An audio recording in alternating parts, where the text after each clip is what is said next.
Hi, നമസ്കാരം. ഞാനിപ്പോൾ നിൽക്കുന്നത് വടക്കുന്നാഥൻ്റെ മണ്ണിലാണ്. തൃശ്ശൂരിൽ നിന്ന് കേൾക്കുമ്പോൾ തന്നെ പൂരമാണ് ഓർമ്മ വരുന്നത്. പൂരം നടക്കുന്ന ആ മൈതാനത്തിന് ചുറ്റും ഒരുപാട് തവണ പോയിട്ടുണ്ട്. പക്ഷേ ഇന്നേ വരെ വടക്കുന്നാഥന് കയറാനോ ഒന്നും സാധിച്ചിട്ടില്ല. പക്ഷേ ഇന്ന് രാവിലെ വടക്കിന് കയറാൻ പറ്റി. അവിടുത്തെ നാട്ടുകാർ പറഞ്ഞ കാര്യങ്ങൾ വെച്ച് അമ്പലത്തിനെക്കുറിച്ച് കൂടുതലായിട്ട് അറിയാൻ പറ്റി, നാടിനെക്കുറിച്ച് കൂടുതലായിട്ട് അറിയാൻ പറ്റി. തൃശ്ശൂരുകാർക്ക് അഹങ്കരിക്കാനുള്ള കാര്യങ്ങൾ എന്താണെങ്കിലും തൃശ്ശൂർ നഗരിയിലുണ്ട്. അത്രയും ഇൻറ്റൻസ് ആയിട്ട് അവർ ആ കാര്യങ്ങൾ ഞങ്ങളോട് പറഞ്ഞു. അത് കഴിഞ്ഞ് ഇപ്പം ആതിരപ്പള്ളി വരെ ഒന്ന് പോയാൽ കൊള്ളാമെന്നുള്ളൊരു പ്ലാനിലാണ്. ആതിരപ്പള്ളി തൃശ്ശൂരിൽ നിന്ന് നമുക്ക് ചാലക്കുടിയിൽ നിന്ന് ഒരുപാട് അടുത്താണല്ലോ. ആതിരപ്പള്ളി വരെ ഒന്ന് പോയാൽ കൊള്ളാമെന്നുള്ളൊരു ഇതിലാണ്. വഴികൾ കുറച്ച് ഞങ്ങൾ പിന്നിട്ടു. വഴികളിലെല്ലാം ഈ പറയുന്ന ഓയിൽ പാമ്പുകളും പിന്നെ കാടിൻ്റെ അകത്തോടെയുള്ള വഴികളും ഒക്കെ നല്ല രസകരമാണ്.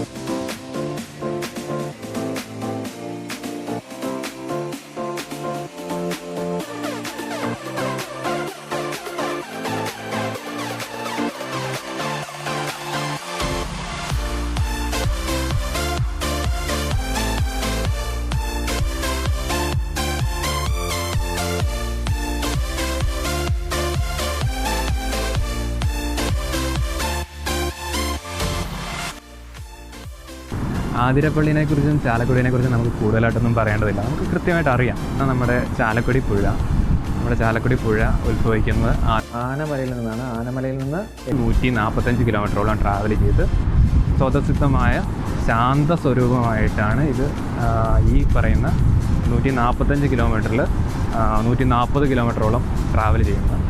ആതിരപ്പള്ളിയുടെ ഭാഗത്തുള്ള ഏതാണ്ട് 4 കിലോമീറ്ററോളം മാത്രമാണ് ഇങ്ങനെ വെള്ളച്ചാട്ടങ്ങളായിട്ട് കുറച്ച് ടർബുലൻസും അഗ്രസീവ്നെസ്സും ഒക്കെ കാണിച്ച് ഇങ്ങനെ ഫ്ലോ ചെയ്യുന്നത്. പക്ഷേ ആ ഒരു ഭാഗം എല്ലാവർക്കും ഇഷ്ടമാണ്. എല്ലാവർക്കും കണ്ടാൽ കൊതി തീരില്ല. അത്രത്തോളം നല്ല മനോഹരമാണ്. ഒന്ന് വന്ന ആൾക്കാർ ഒരുപാട് പേര് വീണ്ടും സുഹൃത്തുക്കളെ കൂട്ടിക്കൊണ്ട് ഇവിടെ വരുന്നതാണ്.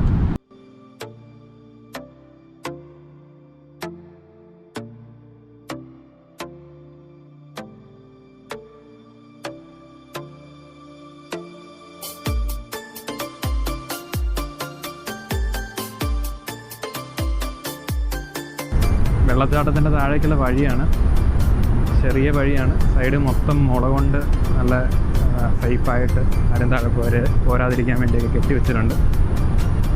നല്ല ദൂരമുണ്ട്, അത്യാവശ്യം ദൂരമുണ്ട്. പക്ഷേ നല്ല രസമുണ്ട് ഇതിനകത്തൂടെ നടക്കാനും.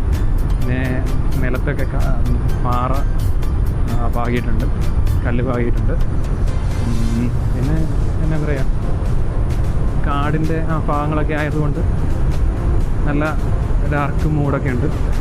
നല്ല രസകരമായ വഴിയാണ്. സുഹൃത്തുണ്ട് കൂടെ, ആത്മജൻ്റെ കൂടെ നമ്മൾ താഴെ വരെ ഒന്ന് പോവുകയാണ്.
വെള്ളച്ചാട്ടത്തിൻ്റെ താഴെ ഇറങ്ങിയിട്ട് കയറി വരുന്നതാണ്.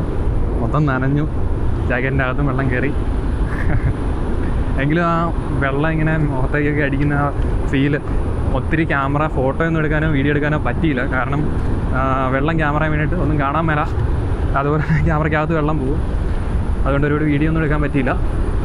പക്ഷേ ഇവിടെ വന്നിട്ടുള്ളവർക്കറിയാം അതൊരു പ്രത്യേക ഫീൽ തന്നെയാണ്. വെള്ളം ഇങ്ങനെ മൊത്തം വന്ന് വീഴുമ്പോൾ ഉണ്ടല്ലോ, മനസ്സ് കണ്ണൊക്കെ നന്നായിട്ട് തണുത്തിട്ട് കണ്ണ് തുറക്കാൻ മേല. അത്രയും തണുപ്പിലും അത്രയും ഫോഴ്സിലാണ് വെള്ളം വന്ന് വീഴുന്നത്. എങ്ങനെയാണെങ്കിലും സന്തോഷമായി. ഇവിടെ വന്നിട്ടുള്ള എല്ലാവർക്കും അറിയാം, വരാത്തവർ വന്ന് കാണുക, ഇതൊക്കെ നമുക്ക് എൻജോയ് ചെയ്യാൻ വേണ്ടിയുള്ളതാണ്.